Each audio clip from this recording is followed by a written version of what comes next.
श्री शंकराचार्य स्वामी ने मरकज की मोदी सरकार पर सख्त तनकीद करते हुए कहा कि मोदी हुकूमत के पास सिंध नदी का पानी रोकने का कोई अमली निजाम ही मौजूद नहीं है।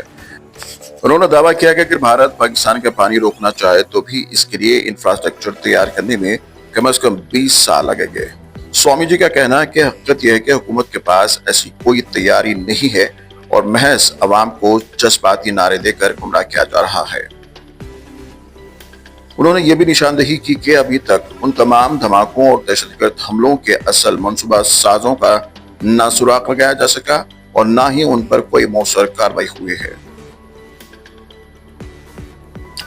ये बयान न सिर्फ मोदी हुकूमत की कारकर्दगी पर सवाल खड़े करता है बल्कि ये भी इशारा देता है कि पानी जैसे हसास मसले पर सियासी बयानबाजी हो रही है जिसका जमीनी हकीकत से कोई ताल्लुक नहीं है।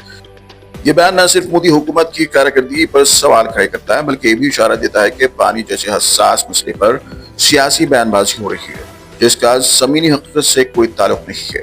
अवामी सतह पर यह सवाल उठ रहा है कि क्या मोदी हुकूमत कौमी वसाइल को मौसर तरीके से संभालने में नाकाम हो रही है। हमने पता किया कि सिंधु नदी का जल रोकने की क्या व्यवस्था भारत सरकार के पास है, तो पता चला कि सिंधु नदी का जल रोकने की कोई व्यवस्था ही नहीं है भारत सरकार के पास।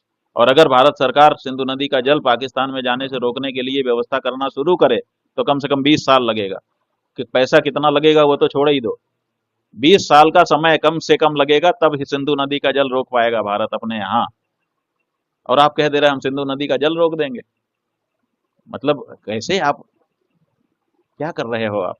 इसका मतलब है कि जनता को मूर्ख बनाया जा रहा है।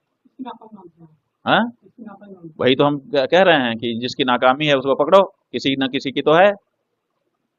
यही तो हम कह रहे हैं, वो जांच करके पता चलेगा। अगर हम जानते तो अभी तक हम गला पकड़